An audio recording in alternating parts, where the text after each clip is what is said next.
అస్మద్గురుభ్యో నమః శ్రీమాత్రే నమః. అమ్మవారి దివ్యపాదపద్మాలకు నమస్కారం చేసుకుంటూ వీడియోలోకి వెళ్ళిపోదాం.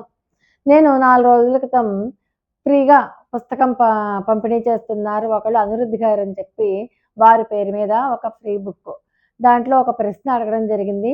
చాలా మంది దగ్గర నుంచి మంచి రెస్పాన్స్ అయితే వచ్చింది. దాంట్లోంచి అమ్మవారి దయ వలన ఒకళ్ళని సెలెక్ట్ చేయడం జరిగింది. ఆ సెలెక్ట్ చేసిన వాళ్ళ పేరు స్క్రీన్ మీద డిస్ప్లే చేస్తాను. దయచేసి వాళ్ళు వాళ్ళ అడ్రస్ పెట్టవలసిందిగా కోరుతున్నాను. వాళ్ళ ఇంటికి అమ్మవారి యొక్క దయ వల్ల పుస్తకం వస్తుంది. అయితే చాలామంది ఏమడుగుతున్నారంటే, అమ్మ మేము పుస్తకాలు తెప్పించుకున్నాం, ఎలా రాయాలి? ఎలా మొదలుపెట్టాలి? పుస్తకము అంటే అది కేవలం పుస్తకం కాదు. అమ్మవారి యొక్క స్వరూపం. అమ్మవారే సాక్షాత్తు మన ఇంటికి వచ్చినట్టు లెక్క.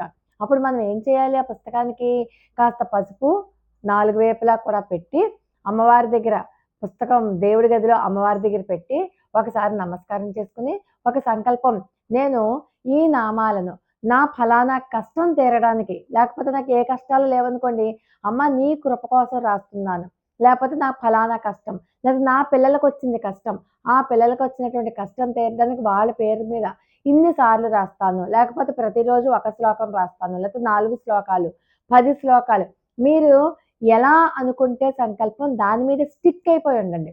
స్టిక్ అయిపోయి ఉండి ప్రతిరోజు ఒకే సమయంలో రాయడానికి అలవాటు చేసుకోండి.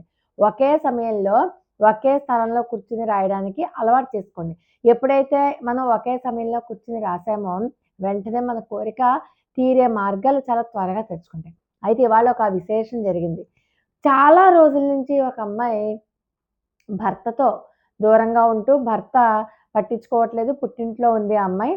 పుట్టింట్లో ఉండి పాపం ఆ అమ్మాయి కూడా ఇలాగ ఫ్రీ పుస్తకాలు అనౌన్స్ చేసినప్పుడు నాకో పుస్తకం కావాలంటే నాకు భర్త దూరంగా ఉన్నారు. నేను పుట్టింట్లో అమ్మా నాన్నల మీద ఆధారపడి ఉన్నాను. పుస్తకం కూడా వాళ్ళని అడగడం వల్ల వాళ్ళకి ఇంకా ఇబ్బంది అవుతుంది. ఇప్పుడే నేనే ఇబ్బందిగా ఉంది. మా నాన్నగారికి కూడా ఇంట్లో సరైన డబ్బులు లేవు అని ఏవో కష్టాలు అవి రాశారనుకోండి.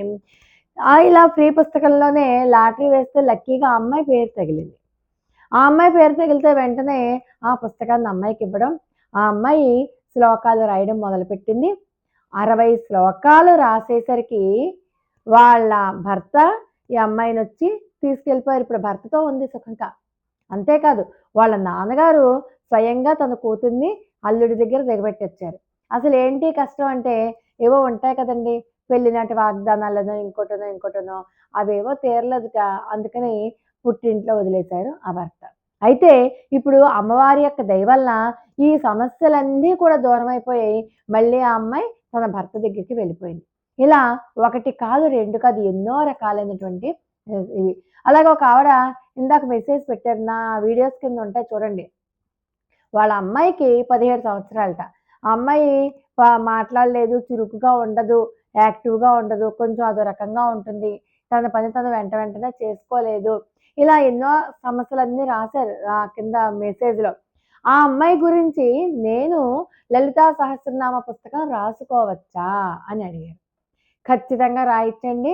మీ అమ్మాయి పేరు చెప్పుకొని, ఆ సంకల్పం చెప్పుకొని, మీరు ఎన్ని సార్లు రాయాలి అనుకుంటున్నారో అన్ని సార్లు రాయండి. అయితే ఇంకొంతమంది అడుగుతున్నారు, పుస్తకం ఖరీదు చాలా ఎక్కువగా ఉందండి. కాబట్టి పుస్తకం ఖరీదు చాలా ఎక్కువగా ఉంది కాబట్టి మేము వేరే బుక్‌లో రాసుకోవచ్చా? రాసుకోండి, దానికేమీ ఇబ్బందేమీ లేదు. అయితే పుస్తకం ఖరీదు ఎక్కువగా ఉంది అన్న వాళ్ళకి ఒకటే సమాధానం. ఇప్పుడు ఇందాక చెప్పినటువంటి 2 సంఘటనలో చూడండి. ఆవిడ భర్త దూరంగా ఉన్నారు. ఇప్పుడు భర్త దగ్గరికెళ్ళిపోయింది. అవునా? అమ్మవారి దయతో ఫ్రీ పుస్తకం గనక మీకు తగిలితే సరే. లేపోతే ఒక రూ. 1000 లేపోతే కాంబో ప్యాకో ఏదో అనుకోండి. ఆ కాస్తిన డబ్బులతోటి మీ సమస్య దూరమైపోతుంది అంటే, మనం ఎందుకు పెట్టకూడదు? లేదా ఒక నలుగురైదుగురు కలిసి కొంచెం డబ్బులు సమకూర్చుకుని, ఆ నలుగురైదుగురు కలిపి తెప్పించుకోండి పుస్తకాలు. కాంబో ప్యాకెట్ నలుగురు 4 పుస్తకాలు పంచుకోవచ్చు కదా! అలా ఆలోచించండి. అయితే మీకు క్వాలిటీ బావుంటుంది. బుక్కు ఎన్నాళ్ళున్నా పాడవదు. ఎన్ని సార్లు రాసి మీరు పెన్సిల్‌తో రాసేయండి ఒకసారి అంతా. చెరిపేసి మళ్ళీ రాసుకోండి. మళ్ళీ చెరిపేసి మళ్ళీ రాసుకోండి. అలా ఎన్ని సార్లైనా రాసుకోవచ్చు. క్వాలిటీ బావుంది. A4 సైజు అక్షరాలు పెద్ద పెద్దవి. ఏ మాత్రము కూడా చిన్నపాటి అక్షర దోషం కూడా లేనటువంటి అద్భుతమైన పుస్తకాలు. ఎంతో సాధన చేసిన పుస్తకాలనమాట. మీకు స్క్రీన్ మీద ఎన్ని పుస్తకాలలో ఆ నామాలు సాధన చేశారో అది కూడా నేను మీకు స్క్రీన్ మీద చూపిస్తాను చూడండి. అయితే ఇంత సాధన చేసినటువంటి పుస్తకాలు కాబట్టి వాటిలో రాస్తే అసలు తీరని సమస్యే లేదు. అంత అద్భుతంగా తీరిపోతున్నాయి అందరికీ కూడా సమస్యలు. అందుచేత మీరు లలితా సహస్రనామంలో ఇప్పుడు నేను అడగబోయే ప్రశ్న ఏంటంటే వసిన్యాది వాగ్దేవతల పేర్లు ఏంటి? వసిన్యాది వాగ్దేవతల పేర్లు ఏంటి? ఇది మీరు కింద జవాబులు రాస్తూ ఈరోజు ఇంకొక టాస్క్ ఏంటంటే మీరు ఈ వీడియోని మీ గ్రూపులు ఉంటాయి కదా వాట్సాప్ గ్రూపుల్లో అక్కడ షేర్ చేయండి. మీ గ్రూపుల్లో షేర్ చేసి అప్పుడు ఆ షేర్ చేసిన స్క్రీన్ షాట్ని శ్రీరామ్ సమృద్ధి వారి నెంబర్ నేను స్క్రీన్ మీద డిస్ప్లే చేస్తాను. ఆ నెంబర్కి పెట్టండి. అలా పెడితే అలా పెట్టిన వాళ్ళలోంచి అంటే ఈ ప్రశ్నకి సమాధానం చెప్పాలి, ఆ స్క్రీన్ షాట్స్ కూడా పెట్టాలి.